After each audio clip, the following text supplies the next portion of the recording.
Il était une fois, dans un lointain royaume entouré de vastes mers, une petite cité, mystérieuse porte ouverte sur l'Orient, nommée Singapour. Pendant longtemps, ce territoire, à peine plus gros sur la carte qu'un grain de sable dans l'océan, a vécu sous l'oppression d'un souverain tyrannique venu d'Occident, le terrible Empire britannique. Singapour était alors pauvre et sans ressources, condamné à servir les intérêts de son maître sans être libre de son destin. Mais un jour, à force de se battre, sa liberté lui fut rendue. Des hommes valeureux et clairvoyants ont alors pris sa tête et grâce à eux, Singapour a pu transformer son destin et réaliser l'impossible en seulement 60 ans. De petits poussets oubliés de l'Asie en 1956, elle est devenue aujourd'hui plus puissante que ses anciens oppresseurs et même le deuxième pays le plus riche du monde. Une telle trajectoire, vous imaginez bien que ça fait rêver plus d'un ministre des Finances. S'ils nous regardent, qu'ils soient les bienvenus. Dans cette vidéo, je vais leur expliquer sur quoi Singapour s'est appuyé pour écrire son propre conte de fées économiques et comment, sans aucune ressource naturelle, elle est entrée dans le cercle légendaire des dragons asiatiques. Mais on verra aussi que tout n'est pas rose en Suisse d'Asie, car depuis quelques années, sa croissance ralentit, alors que d'autres dangers la guettent, tapis dans l'ombre en attendant l'occasion de faire tomber son modèle. Donnez-moi la main, on part, direction le bout du monde, visiter les lieux enchanteurs qui servent de décor à cette incroyable histoire. Mais juste avant, n'oubliez pas que si vous aimez la chaîne et que vous avez envie de nous donner un petit coup de pouce, c'est gratuit, il suffit de faire tourner nos compteurs. Et juste avant, si vous cherchez une solution innovante pour optimiser votre épargne et diversifier vos investissements, alors on se doit de vous parler du partenaire de cette vidéo, la plateforme Rain. Avec Rain, vous accédez à un véritable écosystème financier qui allie la stabilité de la finance traditionnelle à l'innovation de la blockchain. Leur produit phare, le Coffre Flex, vous offre un service d'épargne innovant avec jusqu'à 6,5% de taux d'intérêt annuel. Et ce qu'on adore avec ce service, les intérêts sont versés quotidiennement, vous permettant de voir votre placement fructifier jour après jour. Rain vous ouvre aussi les portes du monde des crypto-monnaies avec le coffre blockchain. Grâce au minage de Bitcoin, vous pouvez bénéficier d'un rendement pouvant atteindre jusqu'à 18,99% par an. Et dernière nouveauté en date, le portefeuille crypto dynamique géré par une équipe de traders professionnels. Plus besoin de passer des heures à faire des recherches et de s'occuper de son portefeuille. Leur portefeuille vous permet de construire votre patrimoine crypto pour vous. C'est la solution idéale pour faire fructifier votre investissement sans avoir à vous soucier de surveiller constamment le marché. L'application vous donne aussi accès à un compte euro avec un IBAN dédié et une carte de paiement Visa pour vos dépenses quotidiennes. Plus besoin de jongler entre différents services, Rain centralise tous vos besoins financiers au même endroit. Cliquez sur le lien en description pour rejoindre dès maintenant la communauté Rain. En utilisant ce lien, vous pouvez recevoir jusqu'à 200 € en jetons Axio pour l'ouverture d'un compte, alors n'attendez plus.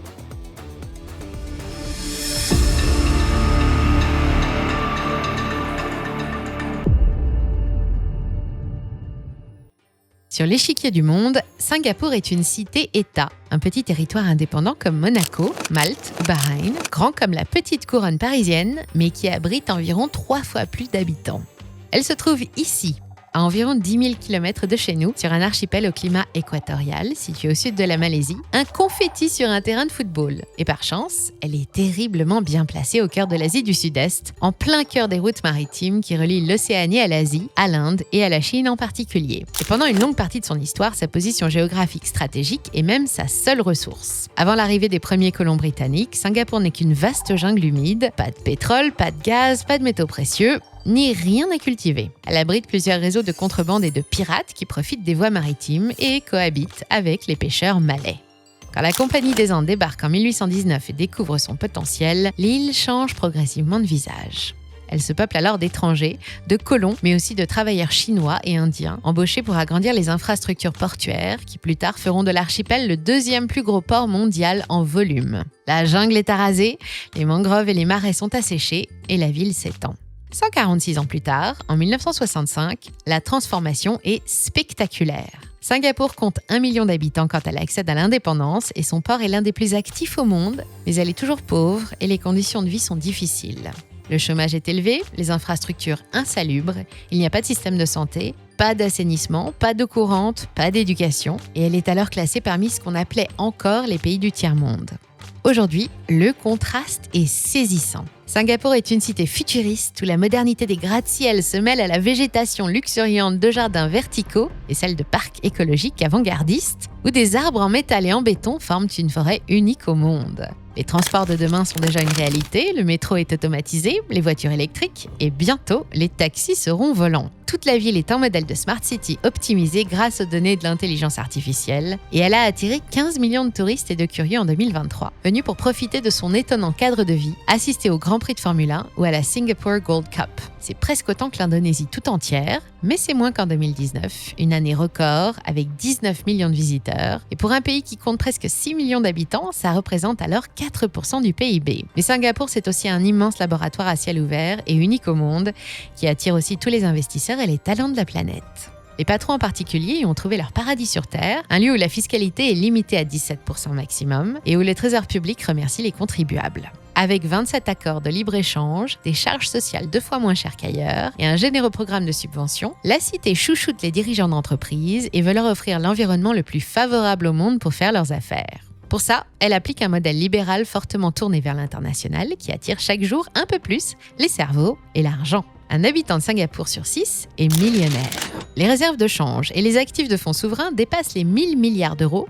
C'est près d'une fois et demie le montant de la dette publique qui n'inquiète personne. Le PIB par habitant est le deuxième plus élevé au monde, juste derrière le Luxembourg, avec 78 500 $ en 2023. Et il a été multiplié par 4 en 25 ans, entre 1997 et 2021. Son parcours fait rêver tous les pays émergents. Le destin de Singapour change quand elle tombe entre les mains d'un homme, Lee Kuan Yew, et de son parti politique, le Parti d'Action Populaire, aux idées libérales et pragmatiques. Yew a été le premier ministre de Singapour de 1956 à 1990, mais il va diriger le petit territoire pendant 55 ans et imposer son modèle de développement qui inspire aujourd'hui de nombreux pays en quête de croissance. Son objectif ? Transformer la cité sans ressources en destination prioritaire pour les dirigeants du monde et en faire le centre névralgique du trafic maritime de toute l'Asie.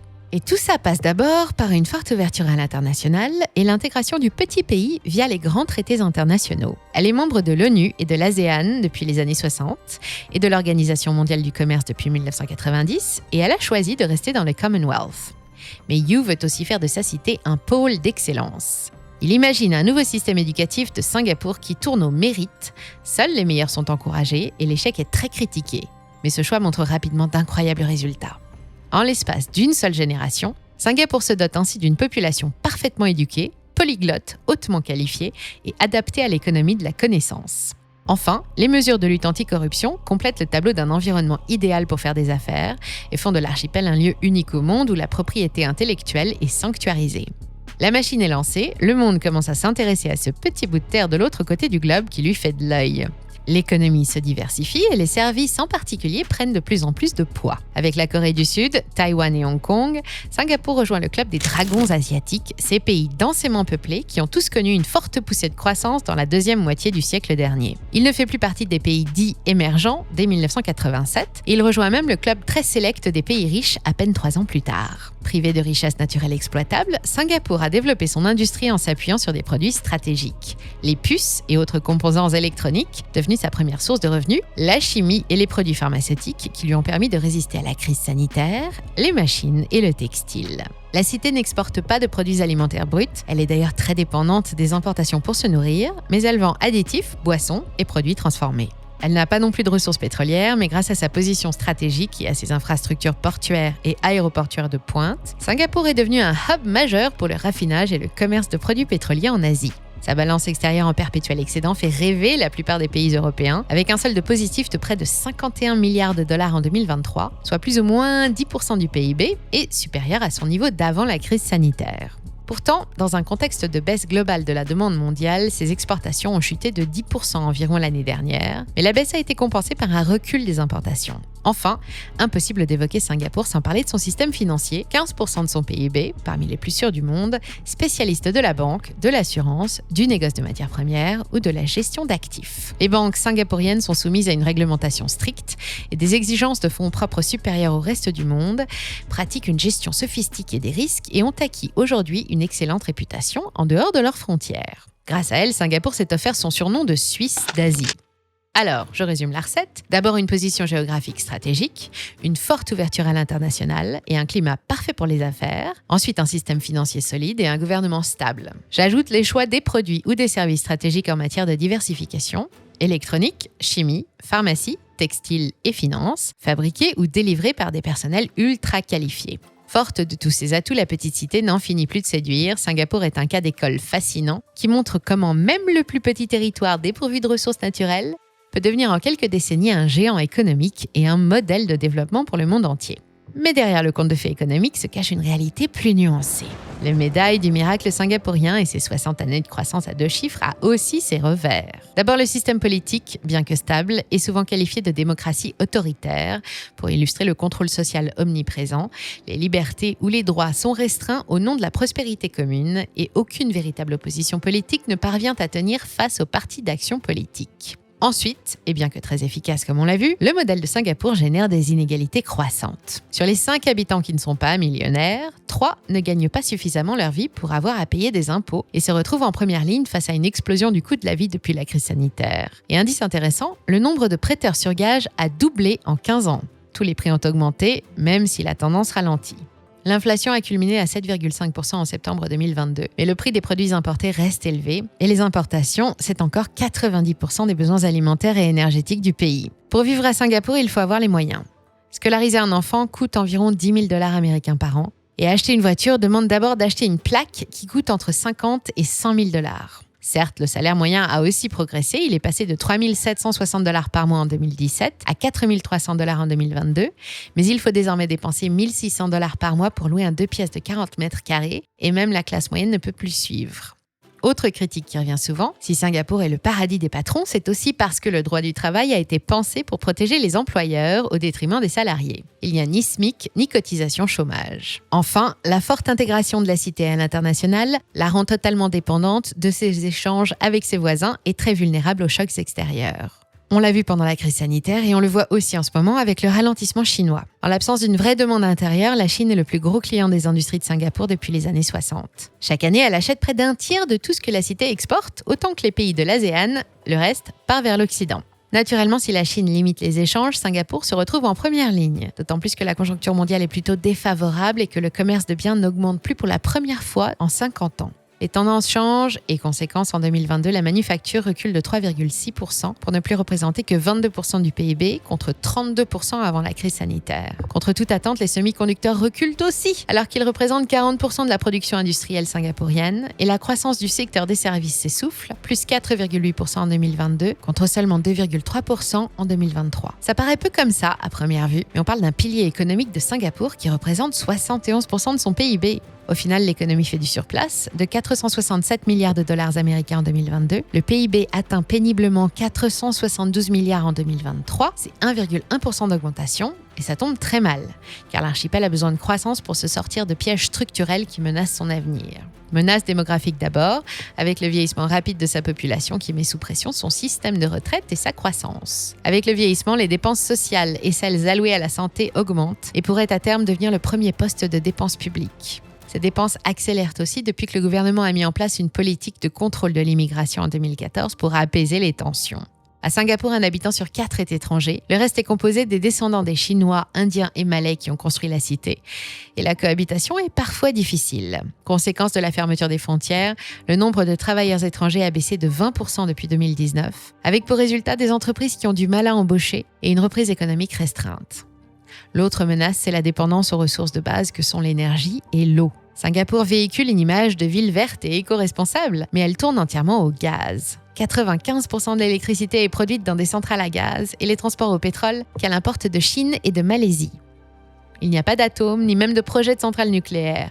Pourtant, la cité promet d'atteindre la neutralité carbone en 2050, de faire produire 10% de son électricité par le soleil avant 2030 et compte sur l'hydrogène vert ou l'importation d'électricité verte depuis les pays voisins. Mais dans tous les cas, ça va coûter cher, il faut tout changer et je ne vous dis pas le montant du devis.